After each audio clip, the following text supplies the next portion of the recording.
ஆதியாகமம் அதிகாரம் 40.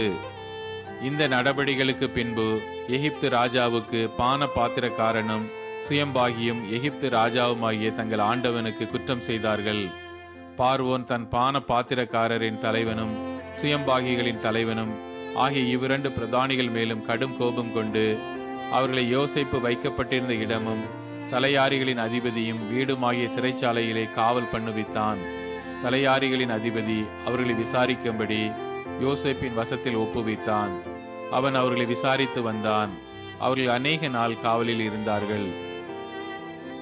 எகிப்து ராஜாவுக்கு பான பாத்திரக்காரனும் சுயம்பாகியும் ஆகிய அவ்விரண்டு பேரும் சிறைச்சாலையில் இருக்கும்போது ஒரே ராத்திரியிலே வெவ்வேறு பொருள் கொண்ட சொப்பனம் கண்டார்கள். காலைமே யோசேப்பு அவர்களிடத்தில் போய் அவர்களை பார்க்கும்போது அவர்கள் கலங்கி இருந்தார்கள்.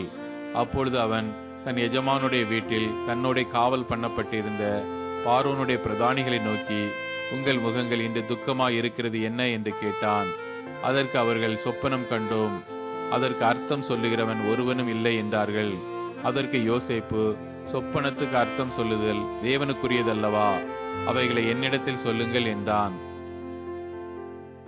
அப்பொழுது பான பாத்திரக்காரரின் தலைவன் யோசேப்பை நோக்கி, என் சொப்பனத்திலே ஒரு திராட்சை செடி எனக்கு முன்பாக இருக்க கண்டேன்.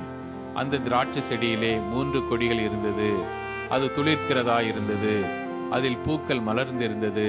அதன் குலைகள் பழுத்த பழங்களாயிருந்தது. பார்வோனுடைய பாத்திரம் என் கையிலே இருந்தது. நான் அந்த பழங்களை பறித்து அவைகளை பார்வோனுடைய பாத்திரத்தில் பிழிந்து அந்த பாத்திரத்தை பார்வோனுடைய கையிலே கொடுத்தேன் என்று தன் சொப்பனத்தை சொன்னான். அதற்கு யோசேப்பு, அந்த 3 கொடிகளும் 3 நாளாம். 3 நாளைக்குள்ளே பார்வோன் உன் தலையை உயர்த்தி உன்னை மறுபடியும் உன் நிலையிலே நிறுத்துவார். முன்னே அவருக்கு பானம் கொடுத்து வந்த வழக்கத்தின்படி பார்வோனின் பாத்திரத்தை அவர் கையிலே கொடுப்பாய். இதுதான் அதன் அர்த்தம் என்று சொன்னதுமன்றி, நீ வாழ்வடைந்திருக்கும் போது என்னை நினைத்து என் மேல் தயவு வைத்து என் காரியத்தை பார்வோனுக்கு அறிவித்து இந்த இடத்திலிருந்து என்னை விடுதலையாக்க வேண்டும். நான் எபிரேயருடைய தேசத்திலிருந்து களவாய் கொண்டு வரப்பட்டேன். என்னை இந்த காவல் கிடங்கில் வைக்கும்படிக்கும் நான் இவ்விடத்தில் ஒன்றும் செய்யவில்லை என்றும் சொன்னான். அர்த்தம் நன்றாயிருக்கிறது என்று சுயம்பாகிகளின் தலைவன் கண்டு யோசேப்பை நோக்கி, நானும் என் சொப்பனத்தில் 3 வெள்ளை கூடைகள் என் தலையில் இருக்க கண்டேன். மேற்கூடையிலே பார்வோனுக்காக சமைக்கப்பட்ட சகலவித பலகாரங்களிலும் கொஞ்சம் கொஞ்சம் இருந்தது. என் தலையின் மேல் கூடைகள் இருந்தவைகளை பறவைகள் வந்து பட்சித்தது என்றான். அதற்கு யோசேப்பு, அந்த 3 கூடைகளும் 3 நாளாம். இன்னும் 3 நாளைக்குள்ளே பார்வோன் உன் தலையை உயர்த்தி உன்னை மரத்திலே தூக்கி போடுவார். அப்பொழுது பறவைகள் உன் மாம்சத்தை தின்னும். இதுதான் அதன் அர்த்தம் என்று சொன்னான். 3ஆம் நாள் பார்வோனுடைய ஜென்ம நாளாயிருந்தது.